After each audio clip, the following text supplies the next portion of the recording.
I come today to the floor, Madam President, to address another tragedy. A tragedy unfolding in China, where the Olympic Games are scheduled to begin on February 4th. I come to the floor to applaud President Biden for speaking out and announcing a diplomatic boycott of the 2022 February Beijing Olympic Games. This is absolutely the right thing to do. And as Beijing's response has shown, it sends a clear signal to the world that the world will not silently stand by as human rights are so dramatically abused. For 2 weeks in February, the world will join together in the bask of the spectacle of the Winter Games. We will experience the highs and lows as athletes from around the globe experience themselves the thrills of victory and the agony of defeat. Athletes heading to the Games, they dream of thrilling the world and winning medals, but they also dream of contributing to the Olympic spirit, a spirit often spoken of in terms of working to build a better world through sports. Which is why it's so offensive that these games are set to take place in the shadow of some of the world's most egregious assaults on human rights and human dignity. It's mind-boggling to me that the International Olympic Committee chose just this past March to characterize their strategic roadmap for the 5 years using such lofty goals as the Games will, quote, contribute to a more inclusive society and to peace. And yet, allowing the Games to go on in a nation where genocide is taking place at this very moment. It's mind-boggling because it's not some small abuse that's taking place, but one of the worst the world has ever seen.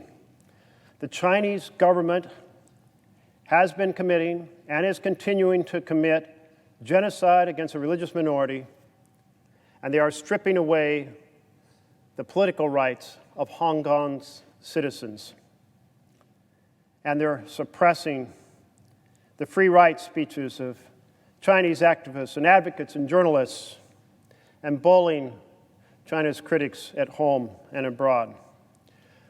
We cannot allow China to use the shine of the Olympic medals to blind the world to these facts.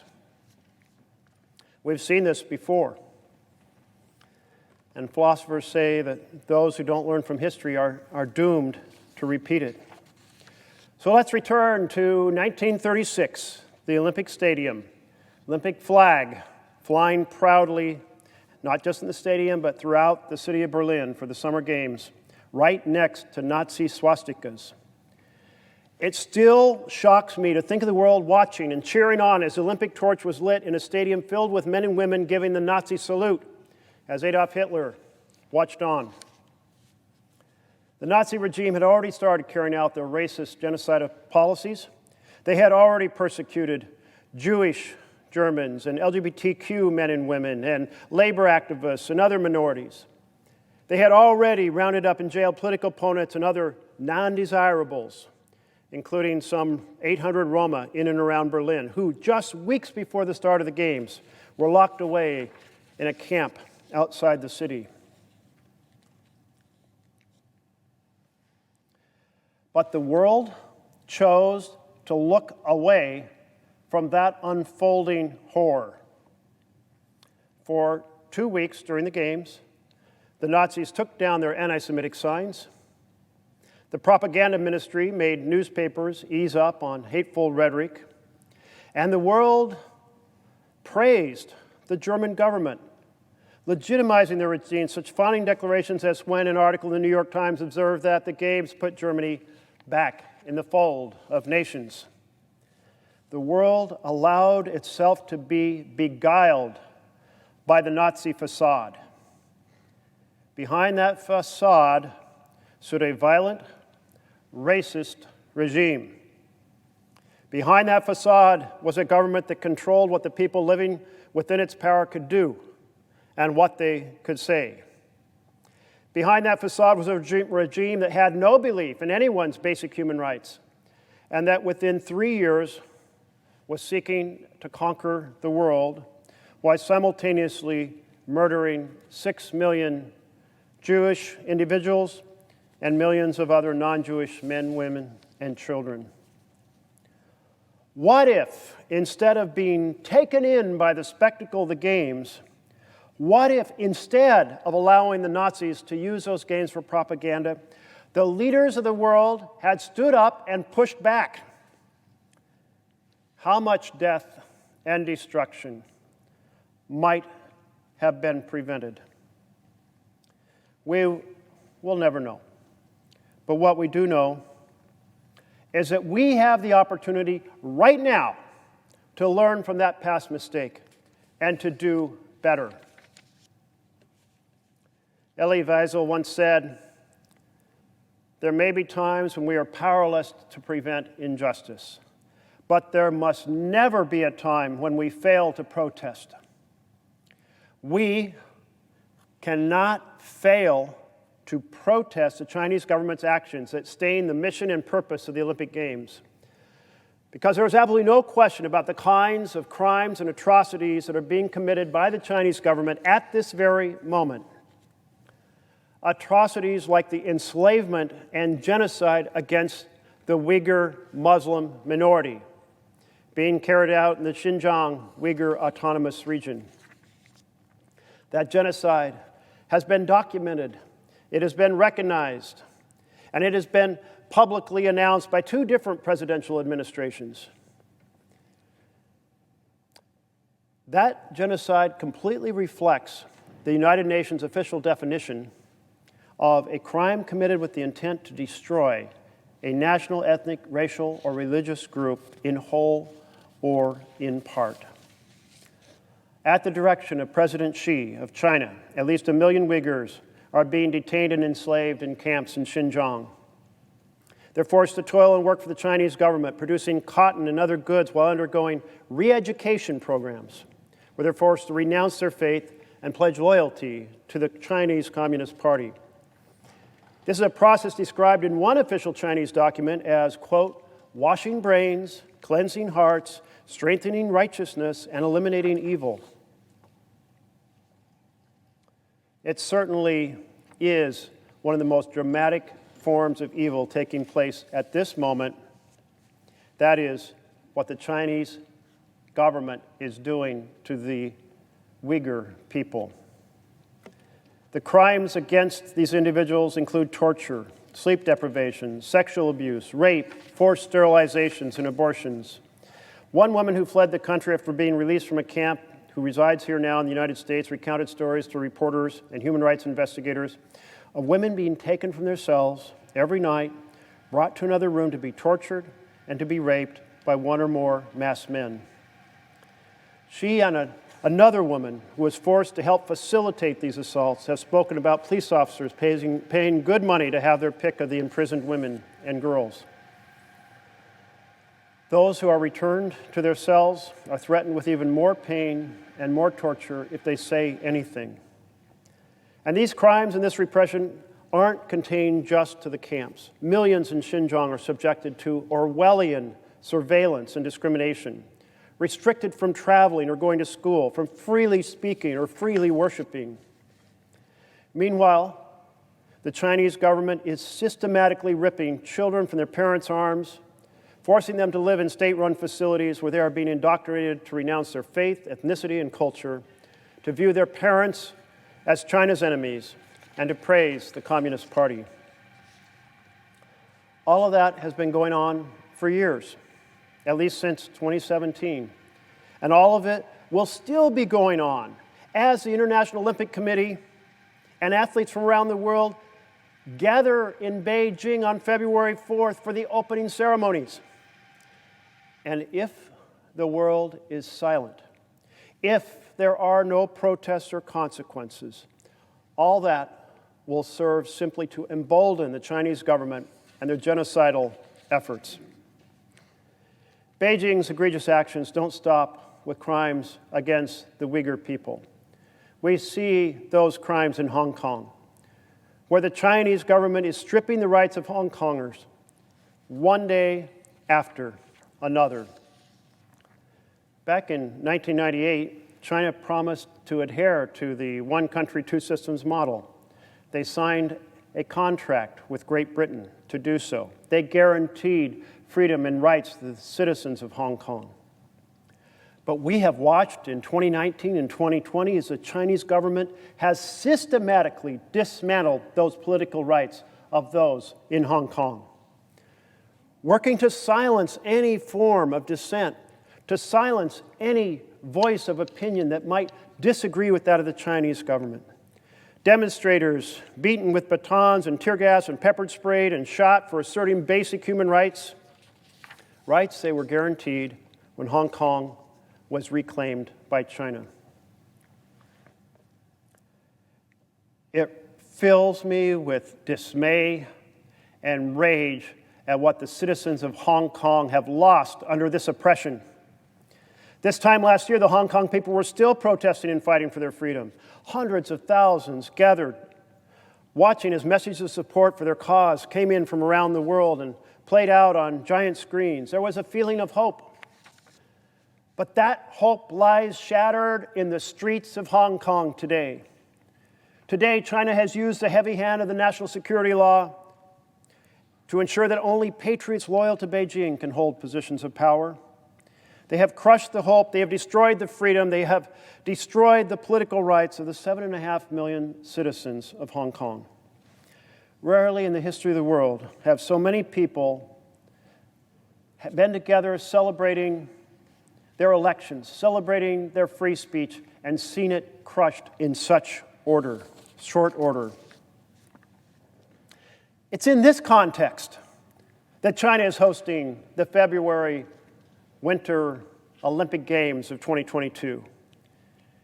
And we, the free world, standing up the rights of every individual to exercise the fundamental freedoms and the equal and unalienable rights of the UN Declaration of Human Rights that we are all born with, must speak out against these actions.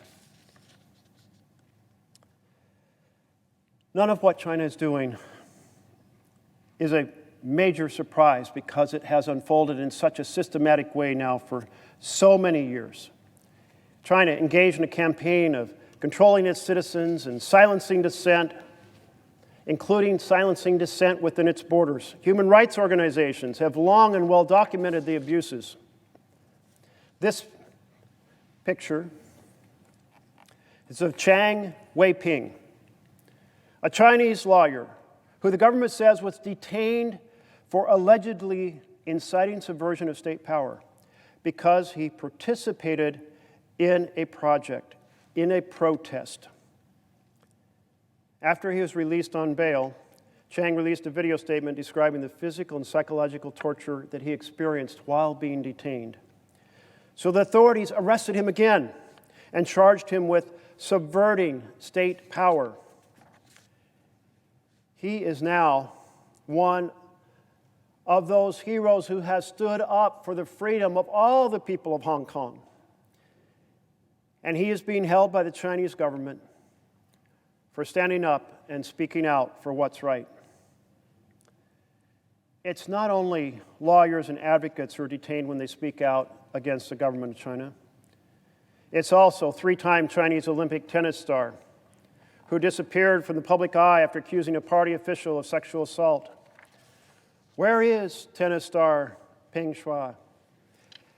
The International Olympic Committee says that she is safe and well after 2 video calls with the Olympian. Critics call these calls and emails supposedly from her and videos of her dining at a restaurant as obviously staged by the Chinese government to counter criticism. Where is she, really? Is she okay? Nobody but the Chinese government can say for sure. The International Olympic Committee is an organization whose mission, according to its own president, Thomas Bach, is to put sport at the service of humanity that goes hand in hand with human rights. the very words of the president of the IOC. An organization that puts sport at the service of humanity and goes hand in hand with human rights should be, like the world's Women's Tennis Association, be refusing to hold events in China until human rights are honored. And I give great, great compliments to the WTO for standing up for this abuse of one of their own, and more broadly, the abuse we see throughout China. I'm thrilled with the administration's announcement of a diplomatic boycott of the 2022 Winter Olympics. I'm thrilled that Great Britain and Canada and Australia and Lithuania have joined in this effort. But I say to you right now, where is the rest of the world? Where is France? Where is Germany? Where is Spain? Where are all the governments of the world who believe in the rights of free speech and free assembly? The chorus must be broader. The free world must join together, stand up for the vision of what it means to be in the free world and how horrific abuse is when it involves genocide or the obliteration of democratic rights. The International Olympic Committee says, well, their games are all about athletes, so we don't get involved in politics. It's all about the athletes. Well, I tell you today that staging the games in the shadow of genocide and the stripping of political rights from those in Hong Kong is putting the athletes in the position of helping build the facade that disguises those assaults on human dignity and human rights. That is a horrific thing to do to the athletes of the world. It is an unacceptable thing to do to the athletes of the world. You cannot force the athletes of the world to be complicit in covering up these crimes. It is wrong. And the Olympic Committee needs to stand up and call out these crimes and know that they are not in keeping with the Olympic spirit. They are not in keeping with human rights, although the president of the IOC has said that is their mission. It is quite clear the Olympic Committee could have done far more to avert this situation, because when the games were awarded, they received promises on human rights, promises that were not honored. They could have moved the games years ago. They could have clarified that that would happen. But they did nothing. They did nothing except help cover up the genocide in China by leaving the games as they are and failing to note or criticize or observe the horror that has been unfolding. Business as usual is unacceptable in the face of genocide. Business as usual is immoral in the face of genocide. Business as usual in any dimension in a country committing crimes against humanity is just wrong. I say to the IOC today, stand up, call out this crime, and say never again will you ever stage an Olympic Games in a country committing gross violations of human rights. That statement would be in keeping with the Olympic spirit. It would be keeping in the Olympic spirit to say that they will defend the freedom of every single athlete at the Olympic Games to stand up and speak their mind in defense of the oppressed people of Tibet, in defense of the enslaved people of Xinjiang province, in defense of the citizens of Hong Kong who have lost their political rights. Lay out clearly before the world that the Olympic Games will not be a place where freedom of speech is crushed as it is being crushed across China. Colleagues, I think that this viewpoint that I'm expressing today of the world standing up to the horrors of Chinese atrocities is shared by every member of this chamber and every member of the House of Representatives down the hall.